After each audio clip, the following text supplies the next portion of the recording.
नमस्कार दोस्तों, जैसा कि हम सभी जानते हैं कि न्यूक्लियर बॉम्ब कितना खतरनाक होता है और क्या होगा अगर न्यूक्लियर युद्ध हुआ तो, और क्या इस हमले से बचने के लिए कोई उपाय है, चलिए जानते हैं।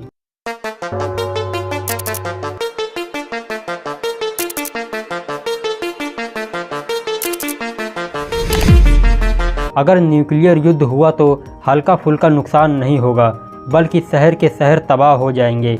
इसे एक बार हिरोशिमा और नागासाकी हमले से समझते हैं। सेकेंड वर्ल्ड वार के दौरान अमेरिका ने जापान के दो शहरों हिरोशिमा और नागासाकी पर परमाणु बम गिराया। पहला विस्फोट 6 अगस्त को हिरोशिमा में हुआ, जिसमें तापमान 10 लाख सेंटीग्रेड तक चला गया, जिससे 2/3 शहर तुरंत खाक हो गए। दूसरा हमला 9 अगस्त को हुआ। इस हमले से भी आग और बेतहाशा गर्मी से लोग मरने लगे।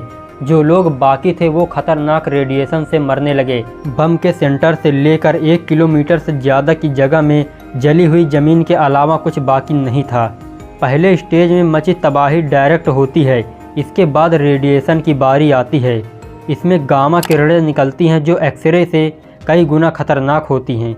ये जिस भी हिस्से पर पड़ती है शरीर का वो हिस्सा बदल जाता है, डीएनए तक चेंज हो जाता है और रेडिएशन वाली जगहों पर रह चुके लोगों में कैंसर जैसी घातक बीमारी देखी जाती रही। इमारतों और इंफ्रास्ट्रक्चर की तबाही तो रोकी नहीं जा सकती, लेकिन लोगों की ज़िंदगियां काफ़ी हद तक बचाई जा सकती हैं एंटी रेडिएशन पिल्स की मदद से।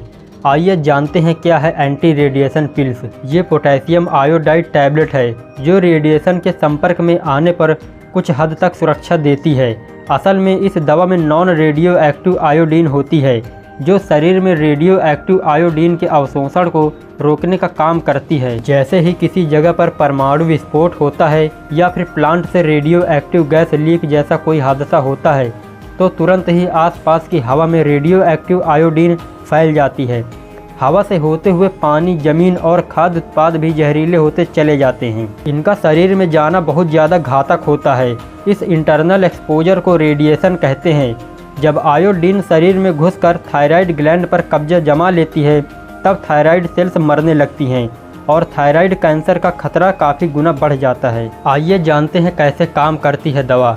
न्यूक्लियर अटैक के तुरंत बाद पोटेशियम आयोडाइड की गोली लेने पर थायराइड ग्लैंड में भरपूर आयोडीन हो जाती है। इसके बाद रेडियो एक्टिव आयोडीन शरीर के अंदर पहुंचना भी चाहे तो ग्लैंड उसका अवशोषण नहीं कर पाती है और खतरा टल जाता है। रिपोर्ट्स के अनुसार पोटेशियम आयोडाइड एक लिमिट तक ही सुरक्षा प्रदान करती है। रेडिएशन फैलने की स्थिति में पोटेशियम आयोडाइड सिर्फ थायराइड ग्रंथि को सुरक्षा देती है, न कि शरीर के दूसरे हिस्से को। रेडिएशन शुरू होने के 4 घंटे के अंदर आयोडीन की दवा को लेना जरूरी होता है। अब दोस्तों, आपके मन में सवाल होगा कि पोटेशियम आयोडाइड की टैबलेट लेने से क्या हम न्यूक्लियर रेडिएशन से बच सकते हैं? तो इसका जवाब है, पोटेशियम आयोडाइड रेडिएशन का इलाज नहीं है, ये सिर्फ उसके असर को कम करती है। ये दवा खास तौर पर 40 साल से कम उम्र वाले लोगों को देने की सलाह दी जाती है। इन लोगों में रेडिएशन के कारण थायराइड कैंसर का खतरा अधिक होता है, क्योंकि इस उम्र तक शरीर में कोशिकाएं तेजी से बढ़ रही होती हैं। ये तो हो गई एंटी रेडिएशन पिल्स की बात। बाई चांस ये पिल्स ना भी हो तो क्या कर सकते हैं, चलिए जानते हैं। न्यूक्लियर हमले से बचने के लिए बंकर में छिपने की सलाह दी जाती है।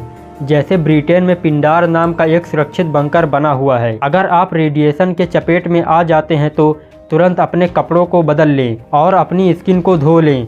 साथ ही अपनी आँख, नाक और मुंह को छूने से बचें। किसी भी जगह के अंदर रहते हुए परमाणु विस्फोट से होने वाली गर्मी और रेडिएशन से बचने के लिए खिड़कियों के बगल में ना खड़े हों। गाइडलाइंस के मुताबिक परमाणु हमले के दौरान पर्याप्त आपूर्ति होनी जरूरी है, जैसे कि बोतल बंद पानी, पैकेज्ड खाने की चीज़ और भी बहुत सारी ज़रूरी चीज़ें होना ज़रूरी है। तो उम्मीद करता हूँ दोस्तों, आपको इस वीडियो से काफ़ी कुछ सीखने को मिला होगा। ऐसी और वीडियोस देखने के लिए इस चैनल को ज़रूर सब्सक्राइब कीजिए। धन्यवाद।